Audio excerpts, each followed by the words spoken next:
அனைவருக்கும் வணக்கம். அடுத்ததாக பராபவ ஆண்டு பலன்களில் பார்க்கக்கூடிய ராசி பார்த்திங்கனாக்கா ரிஷபம். காலபுருஷ தத்துவத்தில் 2வது ராசி.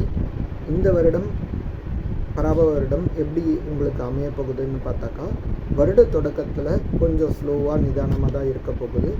எதை நோக்கி வாழ்க்கை போகுது அப்படின்ற ஒரு குழப்பம் இருக்கும். பட் அதை நீங்கள் பொறுமையாக கையாண்டீங்க அப்படின்னாக்கா வரப்போகிற அடுத்த காலகட்டங்களில் உங்களுக்கு நல்லாவே சிறப்பாக அமைய போகுது. பழைய விஷயங்கள்லாம் உங்களுக்கு, அதாவது கெட்ட விஷயங்கள் எல்லாமே உங்களை விடுபட்டு போகுது. ஸோ அதனால் உங்களுக்கு நியூ டைரக்ஷன், ஒரு புதிய வாழ்க்கை பரிமாற்றம் நிகழப்போகுது. பட் அதுக்கு நீங்கள் அந்த 3 மாதம் ஸ்ட்ரகிள் இருக்கும் பார்த்தீங்களா, 3 மாதமோ 4 மாதமோ, அந்த ஸ்ட்ரகிளில் கொஞ்சம் டேக்கிள் பண்ணிட்டீங்க அப்படின்னாக்கா வரக்கூடிய காலகட்டங்கள் உங்களுக்கு ரொம்பவே சிறப்பாக இருக்க போகுது. அண்டு உங்களுடைய ஸ்ட்ரென்த் என்ன அப்படின்றது பார்த்திங்கனாக்கா, உங்களுடைய பேச்சு தான், உங்களுடைய திறன். எந்த அளவுக்கு உங்களுடைய பேச்சை ஸ்ட்ராங்காக உண்மைக்கு இருக்கோ அந்த அளவுக்கு உங்களுடைய வாழ்க்கை அமையும். ஸோ அதை நீங்கள் பார்த்துக்க வேண்டியிருக்கும்.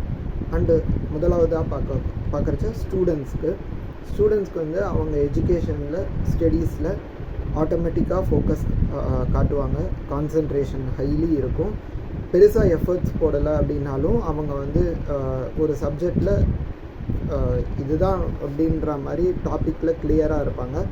ஸோ அந்த ஸ்கில்ஸ் எல்லாமே அவங்களுக்கு நேச்சுரலாகவே இருக்கும்.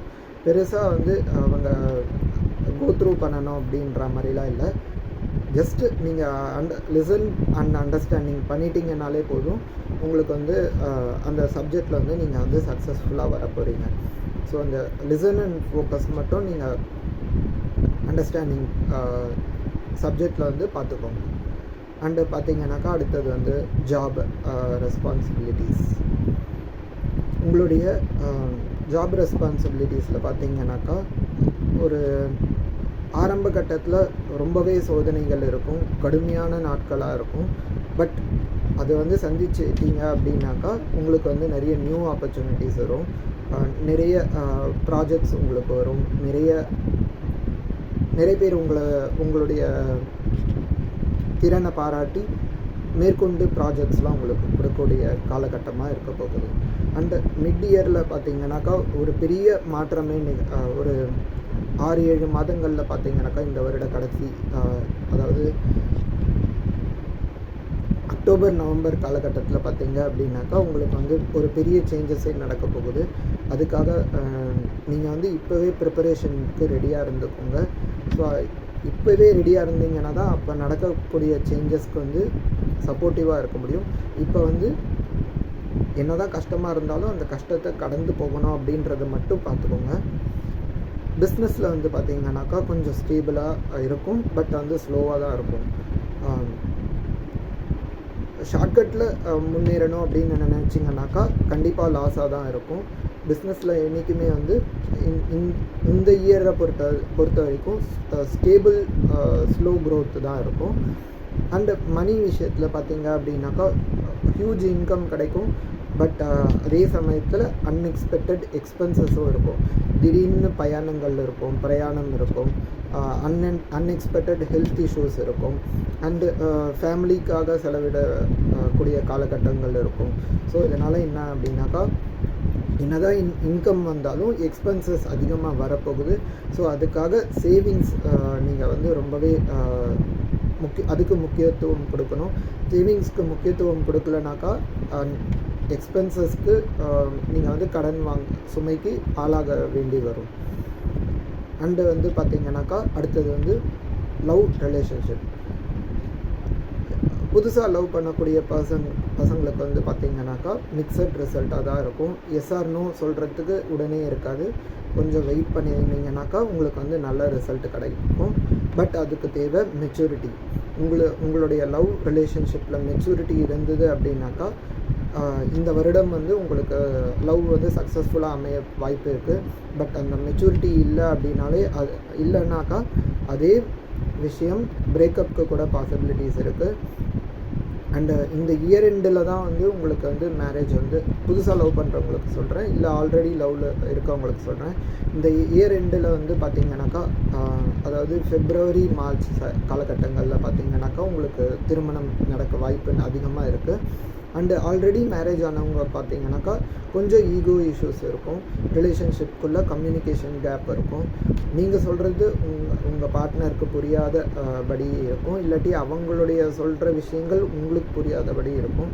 ஸோ அந்த ஈகோ கிளாஷ் மட்டும் கொஞ்சம் பொறுமையாக இருந்து அவாய்ட் பண்ணிட்டீங்க அப்படின்னாக்கா ரிலேஷன்ஷிப்பில் ரொம்பவே சக்ஸஸ்ஃபுல்லாக இருக்க போகுது. அண்டு உங்களுடைய குடும்பத்தில் மூதாதையர்கள் பெரியோர்கள் இருப்பாங்கள்ல, அவங்களுடைய சப்போர்ட், அவங்களுடைய கைடன்ஸ் கிடைக்க போகுது. பட் நீங்கள் உங்களுடைய வாழ்க்கை முன்னேற்றமாக போகணும் அப்படின்னாக்கா நீங்கள் வந்து பொலைட்டாக இருக்கணும். அப்போ தான் வந்து உங்கள் லைஃப் வந்து ஸ்மூத்தாக இருக்க போகுது. பட் நீங்கள் வந்து இல்லை எனக்கு ஈகோ தான் முக்கியம், என்னுடைய அவசரம் தான் முக்கியம் அப்படின்னு காமிச்சிங்கனாக்கா ரிலேஷன்ஷிப் இஷ்யூஸ் வந்து கொஞ்சம் நல்லாவே பெருசாக போகுது. ஏன்னா வந்து உங்களுடைய 7வது இடத்துடைய அதிபதி வந்து இந்த வருடம் பார்த்திங்கனாக்கா ரொம்பவே வீக்காக இருக்கார். அண்டு சுக்கிரனும் வந்து ரொம்பவே வீக்காக இருக்கார். ஸோ அதனால் கொஞ்சம் அமைதி பொறுமை இருந்தது அப்படின்னாக்கா ரிலேஷன்ஷிப் வந்து சக்ஸஸ்ஃபுல்லாக போகும். அண்டு ஹெல்த் இஷ்யூஸில் பார்க்கும்போது ரொம்பவே ஸ்ட்ரெஸ் ஆவீங்க. ஸோ அந்த ஸ்ட்ரெஸ் ரொம்பவே குறைச்சிக்கணும். டைஜஷன் இஷ்யூஸ் இருக்கும். நேரத்துக்கு சாப்பிடுங்க. நேரத்துக்கு சாப்பிட முடியலனாலும் அந்த டைமுக்கு ஏதோ சின்ன வகையில் கொஞ்சமாச்சும் சாப்பிட்ருங்க. அப்போ தான் வந்து உங்கள் ஹெல்த் இஷ்யூஸ் நல்லா இருக்கும். இல்லாட்டி சுகர், பிபி போன்ற விஷயங்கள் வந்து எதிர்காலத்தில் உங்களுக்கு வரா மாதிரி இருக்கும். அண்டு இதை நீங்கள் மெயின்டைன் பண்ணிங்க அப்படின்னாக்கா, எல்லாமே கண்ட்ரோல்டாக வச்சுருந்தீங்க அப்படின்னாக்கா உங்களுடைய லைஃப் ஸ்டைலில் ஒரு ஸ்மால் க்ரோத் நீங்கள் உங்களுக்கே உணர ஆரம்பிப்பீங்க. எல்லாருமே சொல்லுவாங்க உங்ககிட்ட ஒரு நிறைய சேஞ்சஸ் பார்க்குறேன் அப்படின்ற மாதிரி. ஸோ இது நடக்கணும் அப்படின்னாக்கா உங்களுடைய லைஃப் ஸ்டைலை வந்து உங்கள் கண்ட்ரோலில் வச்சுருந்தீங்க அப்படின்னாக்கா இந்த மாற்றம் கண்டிப்பாக நிகழும். சேலஞ்சஸ் வந்து பார்த்திங்கனாக்கா உங்களுக்கு பேஷன்ஸ், நிதானமின்மை, உங்களுக்கு வந்து நிதானமின்மையினால் நிறைய பிரச்சனைகள் வரும். ஸோ அந்த நிதானத்தை கடைப்பிடிச்சிங்கனாலே போதும், உங்கள் வாழ்க்கை நல்லாயிருக்கும். சம்டைம்ஸ் வந்து உங்களுடைய டிசிஷன் ராங்காக இருக்கும். பட் கவலைப்படாதீங்க. ஒரு டிசிஷன் ராங்காக இருந்ததுன்னா ரீப்ளான் பண்ணுங்கள், எப்படி சரி பண்ணலாம் அப்படின்றதுக்கு முயற்சி எடுங்க. அண்டு ஃபினான்ஷியல் டிசிப்ளின் ரொம்பவே முக்கியம். நான் ஆல்ரெடி சொன்ன மாதிரி நீங்கள் வந்து சரியாக சேவிங்ஸ் பிளானிங் இல்லாமல் இருந்தது அப்படின்னாக்கா உங்களுக்கு வந்து லாஸஸ் இருக்கும். ஸோ அந்த ஃபினான்ஷியல் டிசிப்ளின் இந்த இயர் ரொம்பவே தேவைப்படுது. ஓவராலாக பார்க்கும்போது இந்த வருடம் வந்து ஸ்லோவாக போகிற மாதிரி தான் இருக்கும். நான் முதல்லே சொன்ன மாதிரி ஆரம்ப காலகட்டத்தில் எல்லாமே வந்து ரொம்ப ஸ்லோவாக போகிற மாதிரி தான் இருக்கும். பட் கொஞ்சம் போக போக வருடம் கடக்க உங்களுக்கு இந்த ஆண்டு வந்து ரொம்பவே சிறப்பாக இருக்கும். ஸோ இதுதான் வந்து பராபவ ஆண்டு இந்த வருட பலன்கள் உங்களுக்கான ரிஷபராசி.